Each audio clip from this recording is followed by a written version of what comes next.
The respiratory system is the anatomical system of an organism that introduces respiratory gases to the interior and perform gas exchange. In humans, the respiratory system include airways, lungs, and the respiratory muscles. The molecules of oxygen and carbon dioxide are passively exchanged by diffusion between the gases, external environment, and the blood. The exchange process occur in the alveolar region of the lungs. मैं explain करूंगा obviously, ठीक है। तो respiratory system में Airways, lungs और respiratory muscles की जरूरत पड़ती है। मॉलिक्यूल्स ऑक्सीजन के और कार्बन डाइऑक्साइड के पैसिवली एक्सचेंज होते हैं bye diffusion between the gases, internal environment and blood. This exchange process occur in the alveolar region in the lung, ठीक है। सबसे पहला हम लोग एक ऐसे सिस्टम को पढ़ने जा रहे हैं जो सिस्टम हमें जिंदा रखती है। अगर ये सिस्टम नहीं हो तो हमारी मौत हो जाएगी, ठीक है। हमारे लिए जो सबसे प्राइमरी रिक्वायरमेंट है जीने के लिए वो ऑक्सीजन है ना। और जो सबसे ज्यादा ऑक्सीजन की आवश्यकता होती है वो नर्वस सिस्टम को सबसे ज्यादा ऑक्सीजन की आवश्यकता होता है। ज्यादा सैचुरेटेड ऑक्सीजन, ज्यादा सैचुरेशन के साथ ब्लड जाए ब्रेन में, ऑक्सीजन मैक्सिमम डिमांड होता है हमारे नर्वस सिस्टम से, और कम ऑक्सीजन आईज में चाहिए। यही रीजन है कि जब किसी को आंख डोनेट किया जा सकता है, ठीक है, वो ज्यादा देर तक टिक सकती है, ठीक है, किसी को डोनेट किया जा सकता है। तो respiratory system is the anatomical system of an organism. अब ये जो सिस्टम है ये एक रचना है, एनाटॉमिकल सिस्टम है। और सिस्टम हम उसमें कहते हैं जब बहुत सारे ऑर्गन्स आपस में मिलते हैं, बहुत सारे ऑर्गन्स आपस में मिलते हैं तब बनाते हैं ऑर्गन सिस्टम। और ऑर्गन सिस्टम परफॉर्म करते हैं एक काम, ठीक है, एक पार्टिकुलर काम, ठीक है। ये सारे मिलकर के एक पार्टिकुलर काम को कर रहे हैं, ठीक। अब यहां पे दो टर्म आ जाता है, इस चीज को ध्यान दीजिएगा। दो टर्म आता है, एक को हम लोग कहते हैं ब्रीदिंग और एक को कहते हैं रेस्पिरेशन। तो ब्रीदिंग जो होती है एक सिंपल फेनोमेना है। ब्रीदिंग क्या है? एक सिंपल फेनोमेना है जिसमें सांस का लेना और सांस का छोड़ना एक सिंपल मैकेनिज्म है। इसके लिए एक टर्म इस्तेमाल किया गया जिसको हम लोग कहते हैं ब्रीदिंग।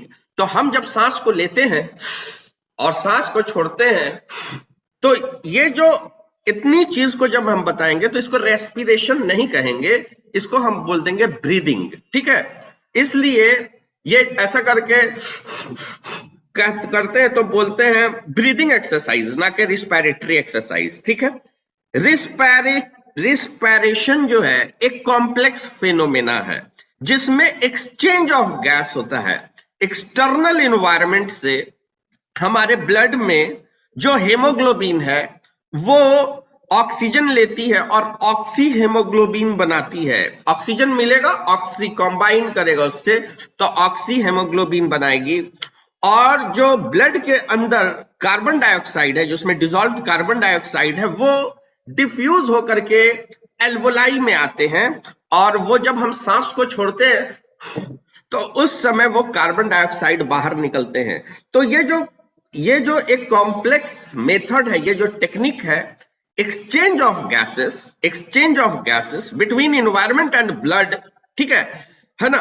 बीच में डिफ्यूजन का प्रोसेस हो रहा है, ठीक है।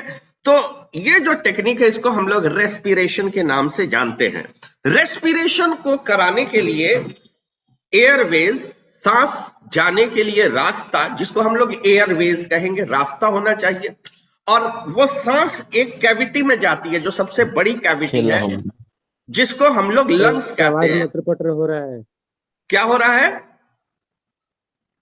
आवाज नहीं आ रहा है सर, क्लियर नहीं आ रहा। आवाज क्लियर नहीं आ रहा है? अब आ रहा है सर। अच्छा ठीक है, कभी कभी नेटवर्क अप डाउन होता रहता है, ठीक है। लंग्स, हमारा जो छाती है उसका मैक्सिमम एरिया हमारे लंग्स के द्वारा लिया गया है। ठीक है, लंग्स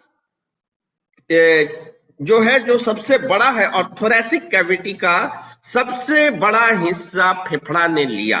ठीक है, और ये लंग्स एक ऐसा ऑर्गन है जो बहुत सारे एल्वोलाई से मिलकर के बनाया गया है, जो छोटे छोटे बैग्स हैं उससे मिलकर के बना। मैं जस्ट देखिएगा, मैं स्क्रीन को ब्लैक कर रहा हूं, हो गया ब्लैक। देखिए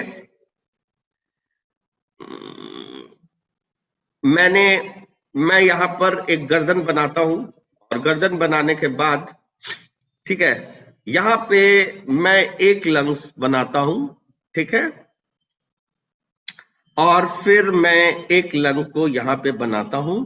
लेकिन इधर का लेफ्ट साइड का जब भी लंग बनाइएगा ना, लेफ्ट साइड का, तो हल्का सा दबाव देके फिर ऐसा कर लीजिएगा। ठीक है, इस तरह कर लीजिएगा। ठीक है, तो इससे क्या होगा, ये हार्ट यहां पे रहता है। ठीक है ना, ये हार्ट की वजह से होता है। ठीक, ये दबाता है लंग्स को इस साइड, इसलिए लंग्स हमेशा इस साइड से इस तरह का होता है। तो ये जो लंग्स है, इसके अंदर क्या आता है, सबसे पहला जो है ना ट्रैकिया आता है। ट्रैकिया है ना, नीचे आने के बाद जो ट्रैकिया है, और ये ट्रैकिया में बहुत सारे कार्टिलेज के रिंग्स लगे रहते हैं। वो रिंग्स इसको ओपन रखते हैं, नहीं तो आप सोए हुए हैं, तकिया इस पे रखा गया, पिलो रखा गया, दब गया, कोलैप्स हो गया, खुल नहीं रहा है, सांस नहीं जा पाएगी, ऑब्स्ट्रक्शन हो जाएगा, है ना, ऑब्स्ट्रक्टिव प्रॉब्लम हो जाएगा, इंसान मर सकता है। इसलिए ऊपर वाले ने क्या किया कि ये जो मस्कुलर दीवार है इसके ऊपर कार्टिलेज के रिंग, हम लोग अपना ऐसा छुएंगे ना, ऐसा करके, तो आप लोग छू के देखिए। ठीक है, ऐसा छू के देखिए, आपको एहसास होगा कि यहाँ पे कार्टिलेज है जो हमारे ट्रैकिया को ऊपर से खोले हुआ है। इसके जस्ट बीच पीछे साइड, इसके पीछे साइड एक और नली होती है, इसके पीछे साइड एक और नली होती है। तो ये एक नली है, सेक्शन काट के दिखा रहा हूं, और इसके पीछे एक और नली है। ठीक है, ये जो पीछे वाली जो नली होगी, ये होगी ओसोफेगस, है ना, जिससे भोजन जाता है, जो जाएगी फिर फर्दर नीचे आएगी, यहां पे वो खुल जाएगी स्टोमक में, है ना, स्टोमक में खुलेगी। और ये ट्रैकिया भैया क्या करते हैं, है ना, यहाँ पे जो जंक्शन होता है उसको हम लोग कैरिना कहते हैं, कैरिना। ठीक है, वहां से ये बाइफरकेट करते हैं दो ब्रोंकस में, और उसके बाद फिर ब्रोंकियोल्स में, और फिर ये क्या करते हैं कि ये एयरवेज, इस एयरवेज से जो फाइनल एयर आता है इसको इन्फ्लेट करेगा, इसको भरेगा, जैसे बलून को हम फूक करके भरते हैं। तो इसमें बहुत सारा छोटा बलून जैसा है। ठीक है, मैं देख रहा हूं कोई फिगर है, हाँ फिगर तो है, लेकिन ज्यादा अच्छा है कि फिगर से ना दिखा करके हम डायरेक्ट दिखा सकते, नहीं तो बोलिए फिगर लेके आ जाए क्या, बोलिए। फिगर तो आ रही है। Yes sir.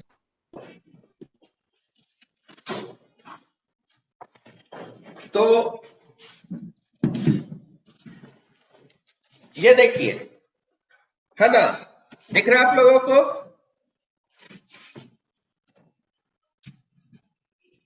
ठीक है, मैं इसको Yes, sir. बड़ा भी कर सकता हूं। हेलो 1 2 3, ठीक है। अब देखिए यहाँ पे हार्ट हो गया, और ये जो है आपको लंग्स है, और इसके बहुत सारे एल्वोलाई हैं, और ये जब इसको खोल के देखा जा रहा है तो इसमें ये देखिए बलून की तरह इसमें सारे ट्रैक्ट से इस साइड, है ना, यहाँ पे ये सब नली है, और इस नली से नीचे जो है बलून में आता है, जो बलून को हम लोग अल्वोलाई कहते हैं। और हर अल्वोलाई जब एयर जाती है तो ये अल्वोलाई खुलते हैं और एक्सचेंज ऑफ गैसेस होता है। वो कैसे होगा उसके बारे में भी देखेंगे, लेकिन हमको ये देखना है कि लंग्स किस तरीके से होता है। एक अल्वोलाई को अगर देखेंगे तो देखिए कुछ इस तरह से दिखाई देगा। मैं अपने कैमरा को थोड़ा सा नीचे करता हूं, ठीक है, तो आपको पता चलेगा। ठीक, फोटो को इस साइड लाता हूं, हाँ, अब देखिएगा ये वाली तस्वीर को देखा जाए तो ये क्या है कि एल्वोलाई है ना, और इसमें एक साइड से ब्लड आएगी और दूसरे साइड से ब्लड निकलेगी, ठीक है। तो ब्लड जो आएगी वो डीऑक्सीजनेटेड ब्लड को लेकर के आएगी, और डीऑक्सीजनेटेड जो ब्लड होंगे वो by the process of diffusion उसमें से कार्बन डाइऑक्साइड निकल के वापस एल्वोलाई में आ जाएगा, और कार्बन और जो एल्वोलाई के अंदर ऑक्सीजन होगा, एल्वोलाई के अंदर जो ऑक्सीजन होगा वो इसके अंदर आएगा, क्योंकि एक नियम है higher concentration to lower concentration. Alveoli के भीतर कार्बन डाइऑक्साइड की मात्रा कम, डिफ्यूज करके कार्बन डाइऑक्साइड वहां चला जाएगा। नली के अंदर ब्लड वेसल के अंदर हीमोग्लोबिन में ऑक्सीजन नहीं है तो वो डिफ्यूज होकर चला जाएगा, कि ऑक्सीजन कम है तो वो डिफ्यूज करके चला जाएगा, ब्लड के साथ कंबाइन करेगा उसके हीमोग्लोबिन के साथ और ऑक्सी हीमोग्लोबिन बनाएगा, ठीक है। उसके बाद ये क्या करेगा कि पल्मोनरी वेन के माध्यम से, ठीक है ना, पल्मोनरी वेन के माध्यम से ये चला जाएगा और हार्ट के अंदर डालेगा। उसके बाद के प्रोसेस को आप कार्डियोवास्कुलर में समझ चुके हैं, और हार्ट में जाएगा, लेफ्ट एट्रियम, फिर लेफ्ट वेंट्रिकल, और लेफ्ट वेंट्रिकल से होल बॉडी में ये चला जाता है, ठीक है। तो चलिए अब हम आगे अब आप लोगों को बताते हैं, ठीक। ये तो हो गई शुरू की बात। अब हम लोग थोड़ा सा आगे आते हैं, यहाँ पे जो मैं ड्रॉ कर रहा था यहाँ पे आता हूं, ठीक है। तो यहाँ पे क्या है कि ये बहुत सारे छोटे छोटे थैले से मिल करके बना हुआ, और सब में एयर की सप्लाई होती है, और इसी को हम लोग एल्वोलाई के नाम से जानते हैं। इसमें एयर आएगा तो ये भरेगा, और इसमें के जो गैस है वो डिफ्यूज करते हैं। कैपिलरी क्या होती है? Capillary is the connecting link between artery and when. ये दिमाग में हमेशा सेट करके रखिए कि कैपिलरी ना आर्टरी होती है, कैपिलरी ना वेन होती है, ना ये आर्टरी के तरफ से है ना ये वेन के तरफ से, ये दोनों को मिलाने वाली होती है कैपिलरी। तो अगर यहाँ पे कैपिलरी है तो एक साइड ये आर्टरी से कनेक्ट हो रही है, दूसरे साइड वेन से, ठीक है। तो अगर ब्लड डीऑक्सीजनेटेड आती है आर्टरी से, यहाँ पे तो उल्टा होता है ना, तो आर्टरी से CO2 वाली ब्लड आती है तो इसके अंदर CO2 जाएगा, और इसके अंदर का ऑक्सीजन जो है वो वापस आएगा, और दोनों के बीच में कनेक्टिंग लिंक है कैपिलरी, और ऑक्सीजन वाला ब्लड दूसरे साइड से आता जाता है। तो ये हो गया। तो चलिए आगे आते हैं, हम लोग अभी फर्स्ट ही स्लाइड में हैं। इसमें बहुत सारे ऑर्गन हैं, ऑर्गन्स हैं जो एयरवेज बनाएंगे, और वो सारे ऑर्गन्स की चर्चा होगी। कुछ मसल्स इंपॉर्टेंट है, डायफ्राम का बहुत बड़ा रोल होता है, और ये एक्सचेंज ऑफ गैसेस को करते हमारे लंग्स के अंदर। तो चलिए हम लोग आते हैं general function of respiratory system में। पॉइंट वाइज देखिए लिखा हुआ है, ठीक है, पॉइंट वाइज लिखा हुआ है। नंबर 1 में ऑक्सीजन और कार्बन डाइऑक्साइड का एक्सचेंज होना बिटवीन ब्लड एंड एयर, ठीक है, एयर और ब्लड के बीच में आदान प्रदान होना, और इस आदान प्रदान के क्रिया को हम लोग रिस्पिरेटरी सिस्टम कहते हैं। ये जो मैकेनिज्म है, मैकेनिज्म ऑफ द एक्सचेंज है ना of gas between environment and blood, ठीक है, is actually said as respiration. Speech and vocalization, यहाँ पे एक ऐसे ऑर्गन है तो ये रिस्पिरेशन के काम देते हैं, सहयोग करते हैं हमारे सांस को ले जाने के लिए, लेकिन उनका नाम है लैरिंग्स, उनका नाम है लैरिंग्स। तो वो लैरिंग्स सांस को तो ले जा रहा है, फेफड़े तक ले जा रहा है, लंग्स तक ले जा रहा है, लेकिन मैं बोल रहा हूं, मेरी आवाज आप तक पहुंच पा रही है। लैरिंग्स को हम लोग वॉइस बॉक्स कहते हैं, उसके अंदर वोकल कॉर्ड होता है, तो उसके बारे में भी थोड़ा जान लीजिए कि लैरिंग्स होता है, फेरिंग्स के जस्ट बाद लैरिंग्स होता है, हम लोग देखेंगे, उसकी तस्वीर मैं दिखाऊंगा। तो वो डुअल फंक्शन है, एक तो वो वॉइस निकाल रहा है, दूसरा सांस को रिस्पिरेशन के लिए ले जाता है। सेंस ऑफ स्मेल, हमारा जो नाक है हमारा जो नाक है ये सांस को तो ले जाता है, दूसरा इससे हम किसी तरह के फ्रेग्रेंस को पहचान सकते, हम डिफरेंशिएट कर सकते कि क्या जो है सुगंधित है, क्या चीज में दुर्गंध है, हम लोग अलग अलग तरह के स्मेल को पहचान सकते हैं। Help control acid base balance of the body, यहां पर ये हेल्प करने में भी मदद करता है एसिड बेस बैलेंस का बॉडी में। Breathing movement help promote blood and lymph flow, और हम जितना अच्छे से ब्रीदिंग मैकेनिज्म होती है, इसीलिए तो बोला जाता है ब्रीदिंग एक्सरसाइज होनी चाहिए, ठीक है। तो ब्रीदिंग जितना बढ़िया से होगा, ब्रीदिंग मूवमेंट जितना प्रॉपर होगा, ब्लड और लिम्फ के फ्लो उस पर डिपेंड करते हैं। आप रेस्पिरेट, अब देखिएगा कोई आदमी को अगर बहुत जल्दी जल्दी सांस ले रहा है, उसके में हीमोग्लोबिन की कमी है, वो चाह रहा है कि उतना रिक्वायरमेंट को पूरा करे, जल्दी जल्दी सांस लेता है छोड़ता है, लेता है छोड़ता है। और जो आदमी नॉर्मल है, उसका जो ब्रीदिंग मूवमेंट है, जो मांसपेशी है, इंटरकोस्टल मसल्स है, डायफ्राम है, ऑल दे प्ले रोल, है ना, during the contraction and relaxation of our lungs. और जब लंग्स हमारा कॉन्ट्रैक्ट और रिलैक्स करेगा, ठीक है, तो उस दौरान ब्लड का फ्लो तेज होगा। जाहिर है कि ब्लड को उतना जल्दी आना भी पड़ेगा बार बार, है ना, एक्सचेंज होने के लिए। लिम्फ के भी फ्लो में बदलाव आएगा। हमारे ब्लड को पंप कराने के लिए हार्ट की जरूरत है, लिम्फ को पंप हमारे मसल्स के वजह से ही होते हैं, ठीक है। तो ये जान लीजिए। आगे आते हैं मेन ऑर्गन में हम लोग आएंगे। तो मेन ऑर्गन में नोज के बाद आएगा फेरिंग्स, है ना। तो अगर मैंने बनाया नोज के बाद आएगा फेरिंग्स, ठीक है, फेरिंग्स।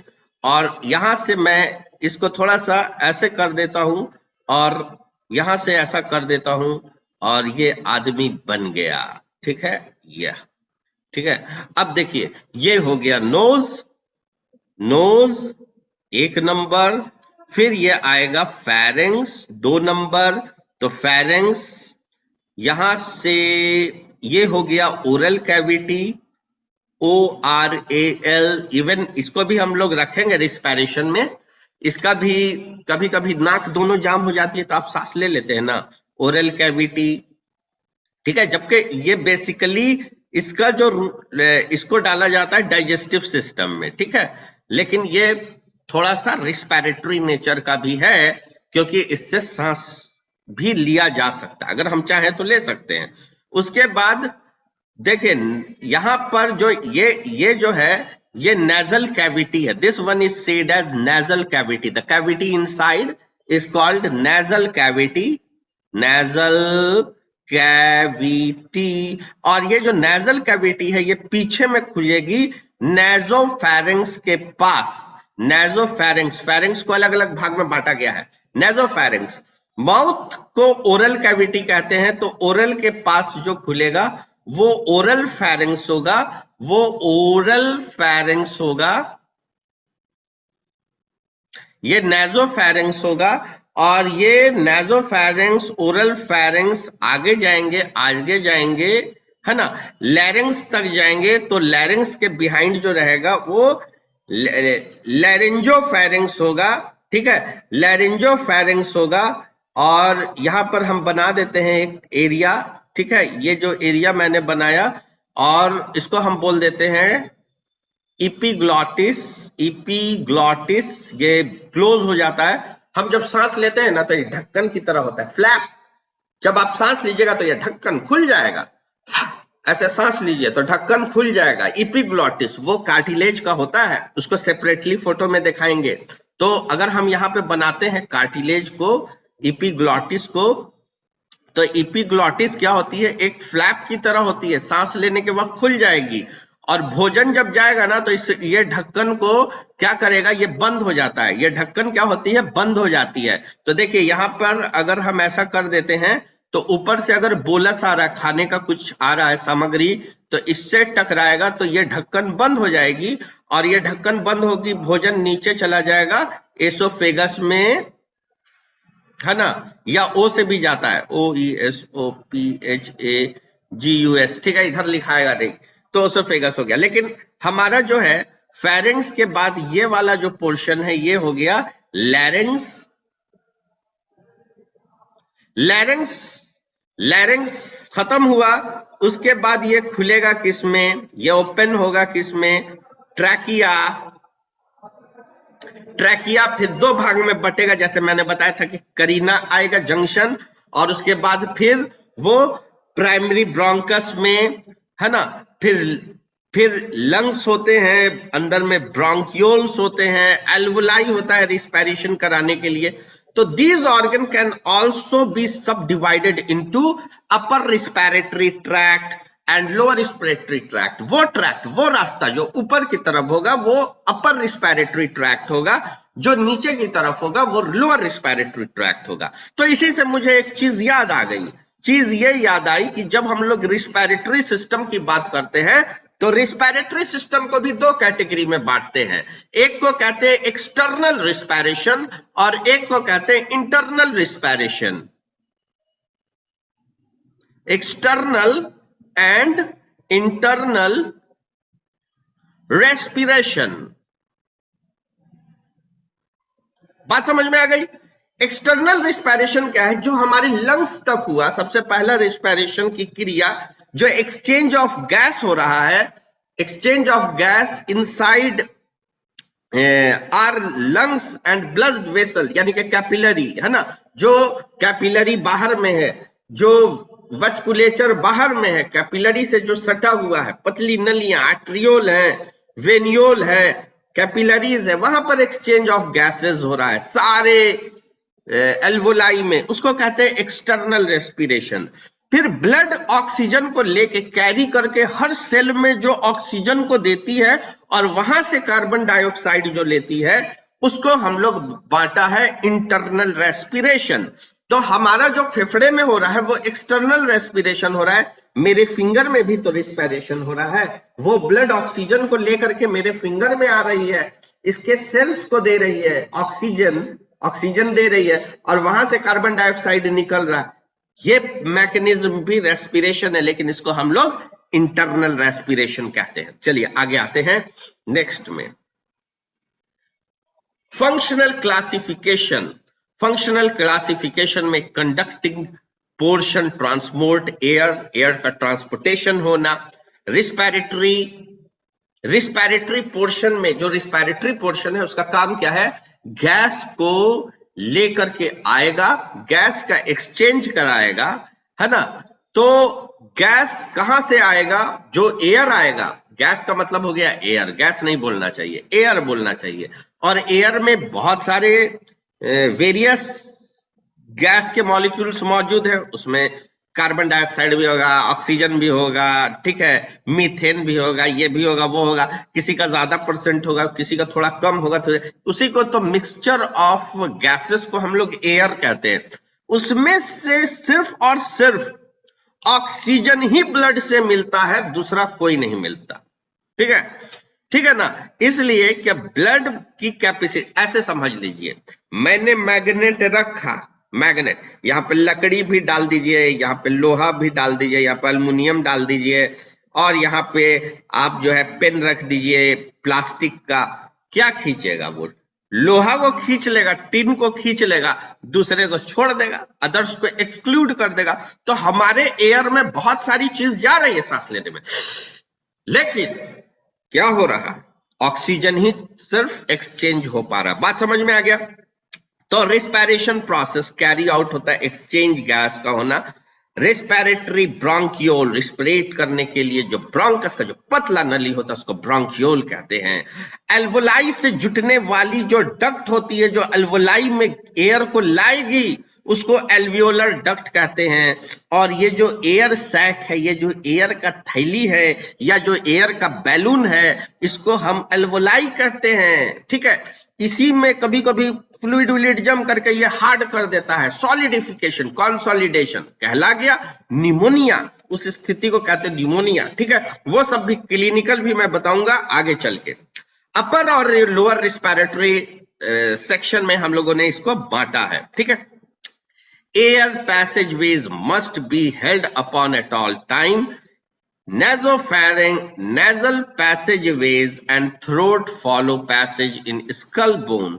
ये जो nasal passageways होती है, नाक के अंदर से थ्रोट तक का जो एरिया तक ये जो सिस्टम होता है, ये इसकी बाउंडिंग किसके साथ होती है या कहाँ पे ये बहुत अच्छे से बने हुए हैं, ये ट्रैक्ट, ये रास्ता कौन जगह पे बना हुआ है? तो यहाँ पर स्कल बोन्स और वहां पर के कार्टिलेज का सहयोग है। उसके बाद other held open in rings of cartilage, उसके बाद दूसरे जो है रिंग्स ऑफ कार्टिलेज के मदद से खुलते हैं। और कहाँ खुलते हैं? तो वो रिब्स से कवर होता है, उसको हम लोग कहते हैं थोरेसिक केज। केज मैंने पहले भी बताया था, केज यानी कि पिंजड़ा। ठीक है ना। चलिए आगे आते हैं। अब देखिए यहां पर हम लोगों के सामने एक चित्र में ये नाक के नेजल कैविटी को दिखाया गया, दर्शाया गया है। सेक्शन काट दीजिए, ऐसे करके आरी से काट दीजिए। ठीक है, काट दीजिएगा तो 2 फांक में बढ़ जाएगा। तो इसको जब सेक्शन काटा गया तो भीतर में हम लोग तब स्टडी कर सकते हैं कि अंदर से यहां तक तो हम देख लेते हैं कि oh this is the passage, this is the रास्ता from where air enters inside, है ना। व्हेन वी ब्रीथ, तो एयर इसके भीतर घुसता है। जब हम सांस लेते हैं इसको हम लोग नॉस्ट्रिल कहते हैं। लेकिन नॉस्ट्रिल के बाद क्या है तो ये तो हम जान नहीं रहे हैं, तो इसको खोल के दिखाया गया। Separated from mouth by hard and soft palate, तो नोज क्या है वो सेपरेट होता है माउथ से, है ना। माउथ से ये देखिए नीचे से हार्ड पैलेट होता है। अगर ये हार्ड पैलेट नहीं होता, है ना, रूफ नहीं होता, ये हार्ड पैलेट नहीं होता, तो नाक और मुंह एक ही में मिल जाते, यानी कि पार्टीशन होना चाहिए। मैं जिस रूम में बैठा हुआ हूं, इस रूम के बाजू में जो दीवार है, ये दीवार, ठीक है, ये वाली जो दीवार है ये एल झा सर की है। ठीक है, अगर ये पार्टीशन नहीं होता तो ये एक हॉल बन जाता, पता ही नहीं चलता कौन किसका रूम है। तो यहां पर जो ये दीवार है, ये पार्टीशन है, ये जो हार्ड पैलेट है, ये नाक के कैविटी को मुंह के कैविटी से अलग कर देता है। ऊपर वाले को नेजल कैविटी, नीचे वाले को ओरल कैविटी कहते हैं। Each nasal cavity is divided into 3 passage way by turbinate या कॉन्चे, नेजल कॉन्चे कहते हैं। नाक के लैटरल साइड में अगर हम लोग आते हैं नाक के, रुक जाइए,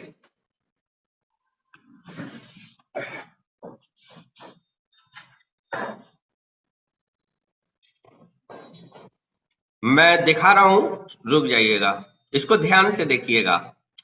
what is the lateral wall? This one, ये वाला जो देख रहे हैं ना आप लोग, इसको नेजल सेप्टम कहते हैं। ये वाले को हम लोग नेजल सेप्टम कहते हैं। और ये भीतर में नेजल कैविटी अगर है, ठीक है, तो ये वाला जो पोर्शन, ये जो लैटरल वॉल है ना, यहां पर ये जो बोन्स है, ये इसको हम लोग कहते हैं नेजल कॉन्चे, इसको कहते हैं नेजल कॉन्चे, या इसको टर्बिनेट बोन कहते हैं। ठीक है ना, इसको हम लोग टर्बिनेट बोन के नाम से भी जानते हैं।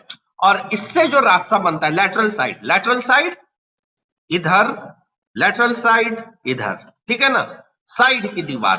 तो साइड की दीवार में छोटी छोटी खिड़की बनी हुई है जाल के जैसी, बोन की वजह से, जिसको हम लोग नेजल कॉन्चे के नाम से जानते हैं या टर्बिनेट बोन के नाम से जानते हैं। चलिए आगे आते हैं। तो आप समझ गए ना, नाक के साइड में, नाक के इस साइड, ठीक है, तो उसको हम लोग नेजल कॉन्चे कहेंगे। नेजल कॉन्चे में 3 पैसेज वे बनता है। टर्बिनेट बोन या कॉन्चे कह सकते हैं, टर्बिनेट बोन कह सकते हैं, कॉन्चे कहते हैं, नेजल कॉन्चे कहते हैं। 3 पैसेज बनेगा, 1 2 3, 3 पैसेज बनेगा। और ये पैसेज खुलता जाकर के साइनस में है, जिसको हम लोग मैक्सिलरी साइनस कहते हैं। यहाँ पे साइनस होता है, एक मैक्सिलरी साइनस यहाँ और एगो मैक्सिलरी साइनस यहाँ। अब किसी को बहुत सर्दी हो गई तो टर्बिनेट बोन से फ्लूइड इंटर करके यहाँ आएगी, सड़ जाएगी, म्यूकोसल मेम्ब्रेन में इंफेक्शन पैदा करेगी, कहलाएगा साइनोसाइटिस। साइनस सबको होता है ना, कई सारे साइनस हैं, मैक्सिलरी साइनस है, फ्रंटल साइनस है, एथमॉइड साइनस है, स्फेनॉइड साइनस है, और सब एक दूसरे से इंटरकनेक्टेड रहता है। इसको हम लोग पैरानेजल एयर साइनस कहते हैं। पीएनएस का एक्सरे किया जाता है, उसमें एबनॉर्मेलिटी को देखा जाता है। तो नाक के अंदर के कैविटी को आपने देखा और जाना, ठीक है। ये air turbulent passageway to ensure that all air make contact with mucous membrane। इसका जो रास्ता होता है ये बहुत टर्बुलेंट टाइप का होता है, और जो एयर है वो म्यूकस मेम्ब्रेन से जरूर चिपकना चाहिए। क्यों चिपकेगा? क्योंकि कुछ बैक्टीरिया, कुछ कण और अंदर में बहुत सारे हेयर्स भी होते हैं जो फिल्टर करके एयर को भीतर ले जाते हैं। तो मेम्ब्रेन हेवली वस्कुलराइज्ड, ये जो मेम्ब्रेन होती है नाक के अंदर की दीवार, ये इंट्रेंस जहां से एयर जाता है वो बड़ा बढ़िया है। वहां का जो मेम्ब्रेन है वो बहुत ज्यादा वस्कुलर है। किसी को एक पंच मारिएगा ब्लीडिंग होने लगता है। क्यों? क्योंकि यहाँ पर सबसे ज्यादा वस्कुलैरिटी होती है, ठीक है। ये रिमूव करता है बैक्टीरिया, डेब्री और पार्टिकल्स को, ठीक है। Warms and moisturize air entering in the lung, और जो एयर अंदर जा रहा है पहले ही यहाँ पे, ठीक है, ये क्या हो जाता है, इसको वार्म कर देता है, ठीक है, इसको मॉइस्चराइज कर देता है, इसको इस लायक बनाता है एयर को कि हमको लंग्स में जाने के बाद इन्वायरमेंटल एयर इरिटेशन पैदा ना करे। बात समझ में आया? Also contain receptor for smell, नाक के अंदर कुछ रिसेप्टर मौजूद होते हैं जिससे गुलाब की खुशबू का पता चल सकता है, ठीक है। Nasolacrimal ducts drain nasal cavity. Nasolacrimal duct जो है ना, लैक्रिमल डक्ट, ये ड्रेन करता है नेजल कैविटी में। ये लैक्रिमल डक्ट कहां पे होता है? यहां पे होता है जहां पर से टीयर निकलता है, टीयर यानी कि आंसू, ये भी कनेक्ट होगा। देखते हैं कि ये नाक और ये बंद कीजिएगा, प्रेशर मारिएगा तो स्टिचियन ट्यूब यहां से निकलता है जो कान से एयर निकालेगा, और नाक बंद करने से दोनों इधर से एयर हल्का हल्का निकलता है, ठीक है। तो डिस्कवरी पे दिखा रहा था कि एक आदमी सिगरेट पी रहा है और दोनों नाक मुंह बंद करके आंख के साइड से धुआं निकाल रहा है। तो ये कौन बहुत बड़ा बात है? उसका भगवान ने क्या किया कि ये जो डक्ट है ना, इसको थोड़ा चौड़ा